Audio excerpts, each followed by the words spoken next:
डेढ़ महीने से भी ज्यादा हो चुके हैं हीरा मंडी को रिलीज हुए, और एक चीज जो रुकने का नाम ही नहीं ले रही है वो है शर्मिन सहगल की ट्रोलिंग। बेचारी ने अभी तक कुछ नया पोस्ट नहीं किया और ना ही कमेंट सेक्शन ऑन करने की हिम्मत की है। और अब तो ऐसा लग रहा है लोग बस व्यूज के लिए कुछ भी ट्रोल किए जा रहे हैं। जैसा ऋचा चड्ढा ने अपनी इंस्टाग्राम स्टोरी पे कहा था कि शारमिन को क्लिकबेट की तरह यूज किया जा रहा है, उनके इंटरव्यूज को लोग कहीं से भी कुछ भी उठाकर क्रिटिसाइज कर रहे हैं। बट लास्ट वीडियो में आई ऑलरेडी टोल्ड यू कि एक्टिंग से लोगों को उतनी ज्यादा प्रॉब्लम नहीं थी। उसके लिए भी बोला जा रहा था कि इतनी गंदी एक्टिंग करती है फिर भी अपनी भांजी है तो मेन रोल दे दिया। पर इतना ज्यादा ट्रोल वो इंटरव्यूज में अपने ओवर कॉन्फिडेंस की वजह से ही हो रही है। अपने को स्टार जिन्हें तुमसे कहीं ज्यादा एक्सपीरियंस है उन्हें कुछ ना समझना जस्ट बिकॉज वो फिल्मी बैकग्राउंड से नहीं आते। और उस टाइम भी क्रिटिसाइज किया जा रहा था एक्टिंग के लिए, बट उसको इग्नोर करके she was acting like some professional जिसे बहुत ज्यादा एक्सपीरियंस है जस्ट बिकॉज इन्होंने 2 मूवीज की हैं और अपने मामा को असिस्ट किया हुआ है कुछ मूवीज में। और जिन लोगों को ऐसा लग रहा है ना कि कुछ ज्यादा ही ट्रोलिंग हो रही है, इतनी नहीं होनी चाहिए, तो ऐसा नहीं। अगर क्रिटिसिज्म नहीं झेल सकते, सिर्फ तारीफ ही सुननी है अपनी, तो पब्लिक फिगर बनो ही मत।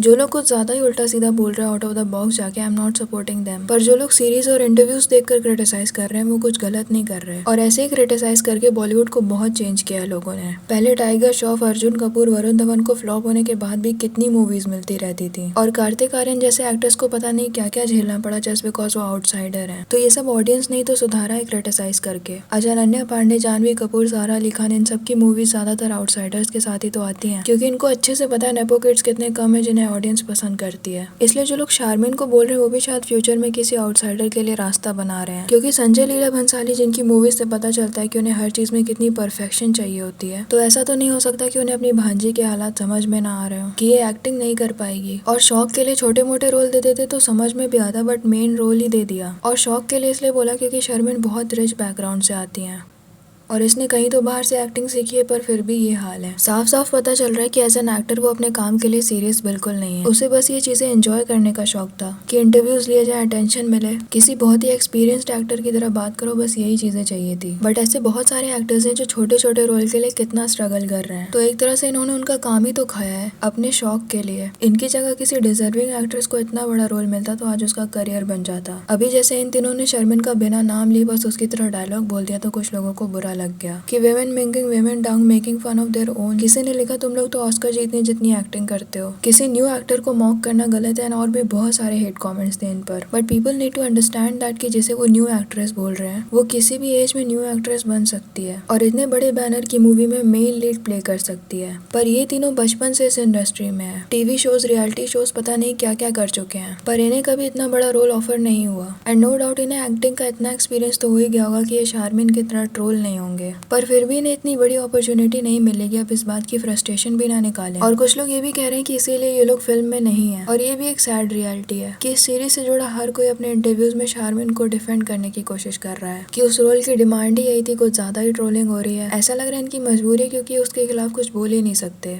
भले इनके इंटरव्यूज में देखकर समझ में आ गया था कि ये किस तरह से उसे टॉलरेट कर रहे हैं, बट खुल के कुछ नहीं बोल सकते, उल्टा डिफेंड ही करना पड़ रहा है। और उससे ज्यादा लोगों को ये चीज इरिटेटिंग लग रही है कि संजय लीला भंसाली एंड शारमिन भी खुद को डिफेंड करने की कोशिश कर रहे हैं। वो इतनी ट्रोलिंग होने के बाद भी अपने इंटरव्यूज में कह रहे हैं कि she is just how Alamgir should be, someone who doesn't talk और walk like तवायफ।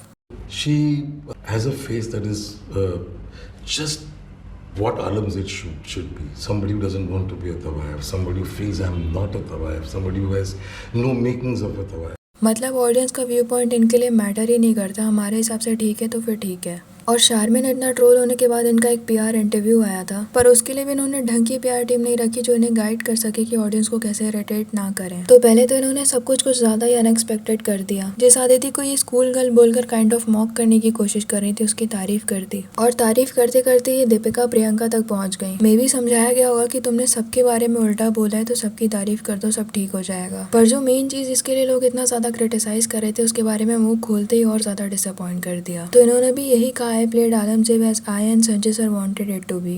I'm very open to constructive criticism, but I played Alamzeeb's character the way me and Sanjay sir interpreted Alamzeeb's character. She is quiet, she is like nuanced, she is innocent. खुद को और Sanjay sir को ही पसंद आना था तो दोनों अकेले ही देख लो ना। फिर बोलते हैं ट्रोल क्यों कर रहे हो, हमारी मेंटल हेल्थ खराब हो रही है। खुद के नहीं तो दूसरों के एक्सपीरियंस से सीख लो। सारा, जानवी, अनन्या खुद बोलती है कि हमारी एक्टिंग खराब थी और लोग इसी में खुश हो जाते हैं कि चलो मान तो रहे इन्होंने किसी का काम खाया है। और शारमीन तो सिर्फ शौक के लिए इस इंडस्ट्री में, और बहुत सारी मूवीज करने के बाद कुछ सुधार तो आ ही जाएगा। और फिर लोग बोलेंगे देखो अब सही एक्टिंग करती है, स्ट्रगल किया उसने, जैसे अनन्या पांडे को बोलते हैं। पर उन बेचारों का क्या जो हमेशा से सही एक्टिंग करते हैं, पर उन बेचारों को कभी अपॉर्चुनिटी ही नहीं मिली। क्या लगता है आपको इस बारे में? कमेंट सेक्शन में जरूर बताना। वीडियो अच्छी लगी हो तो लाइक करना और ऐसी और वीडियोस के लिए चैनल को सब्सक्राइब कर देना।